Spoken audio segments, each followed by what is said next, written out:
I look like shit. But part of me is just like, I look like this because one, I just woke up.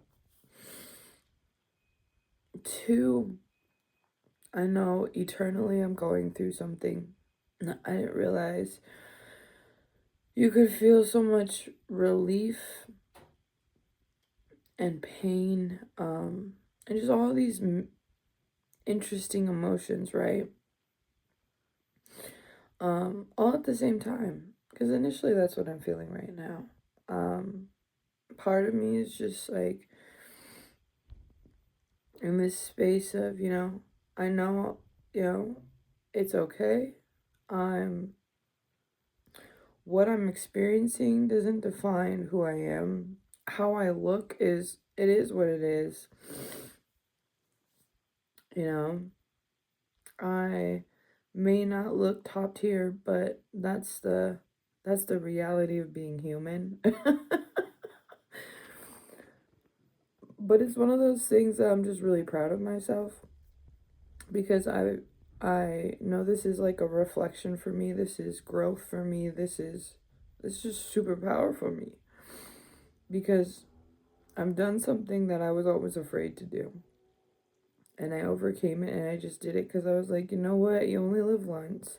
Why not? I was able to tell somebody that I like them, right? I was romantically interested in them. And they didn't feel the same way.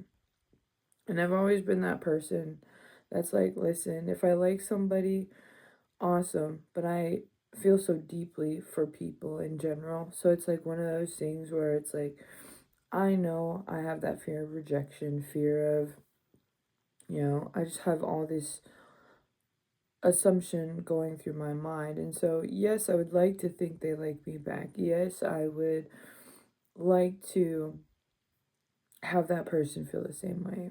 But it it's not likely. It's not always likely, right? There's people that may like you in a superficial way, but there's people that may like you in a more um genuine way.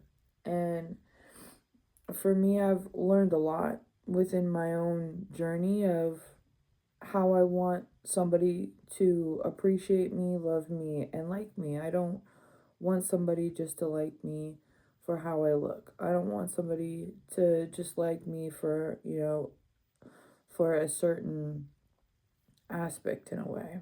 And so for me, I'm okay with this person not liking me back because it allows me to look at the fact that I don't want to just be with anybody. I know who I'm drawn to, I know who I like, and if that person doesn't reciprocate that, it's okay. I'm not going to like define that within my own worth. I'm not going to beat myself up and be like, oh, now I'm ugly, now I'm this, even though a part of me still wants to do that.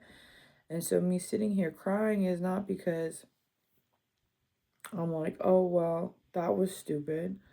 I'm actually very relieved that I did that because at the end of the day, like I said in the beginning, you only live once. And I was just wanting to wait around and hopefully wait for that person to either like me and ask me or tell me. But initially, sometimes it doesn't happen, because at the end of the day, we all have a fear of rejection. We all have, well, at least you'd like to think that we all have that, right? I think every person has their own experience and has their own perspective, and some people may have more confidence than others. Now, if I know like a year ago, if I liked somebody, I would have never done that, right? And so that's why I think I'm just sharing it now is because, like, yeah, it still hurts. Yeah, it sucks that this person doesn't like me back, right? Yeah, at the end of the day, it's not wasting my time. They respect me enough to not waste my time and not lead me on and not be afraid to, tell me they don't like me. Because there's a point where I know I've had people tell me they like me and I wasn't interested in them. But I would feel bad in a sense to where I'm supposed to like them. So it's something that for me, I'm learning to be okay with. If somebody likes me and I don't like them, it's okay to tell them that. And at the end of the day, it's okay to like somebody and try to pursue them in a way where it's like not overbearing, and be like, hey, I am interested in you and I find you attractive.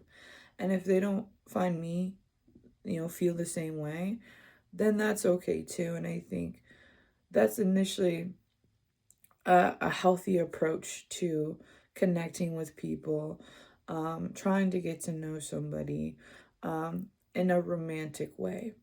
Because I think in the past, I've dealt with so many toxic connections, toxic relationships, where it was just like we weren't on the same level and there was no point of us being together, yet we still try to make it work, kind of thing. And so I've been in this phase of my life where I've been single for a long time. I've been doing a lot of healing work for my own, spiritual growth, just overall growth in general.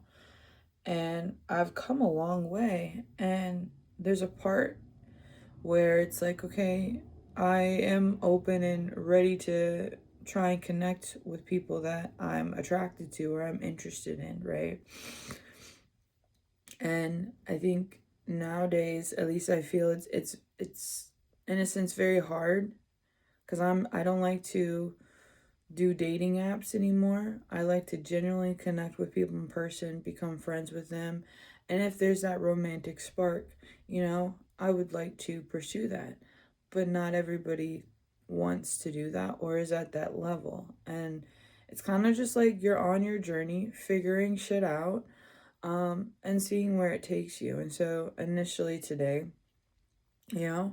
that's something that I'm figuring out, is that I, went through this experience where it didn't work out the way I wanted it to, but that's okay, because at the end of the day, I know I'm still a good person. I know I'm still worthy of a good, healthy relationship, and there's somebody else out there that's truly meant for me. And they'll like look me they'll they'll look at this face and this craziness and be like, yeah, that's my motherfucking baby, bitch.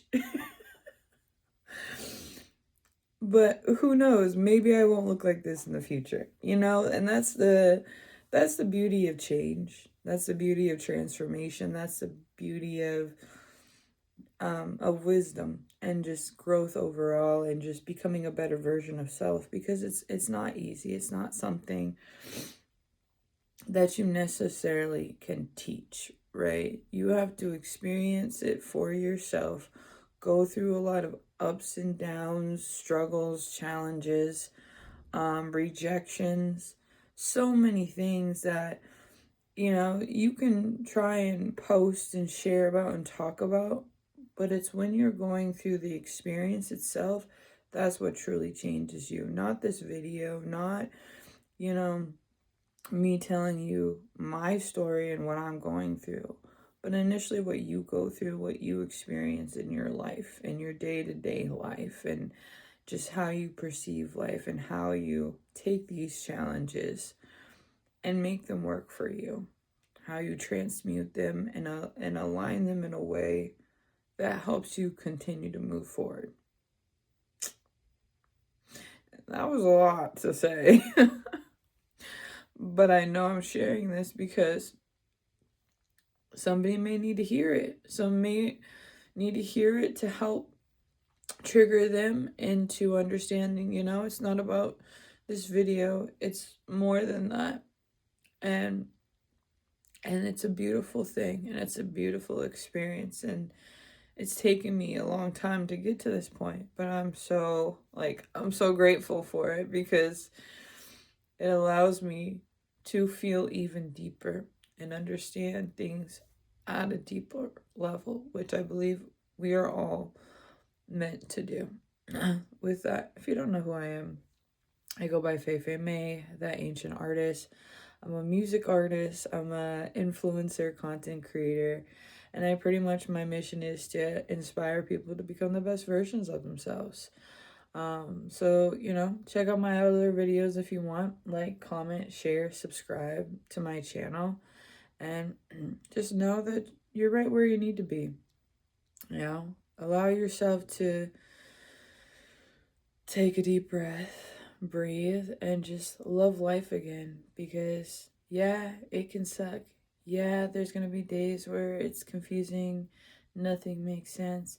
And then there's going to be days where life is great, everything's going the way you need it to go, right? But it's all about the experience. It's all about how you look at things within your own life, and just enjoy who you are. Embrace the flaws, embrace every aspect of yourself, and keep, keep taking steps to your next destination. Cheerio.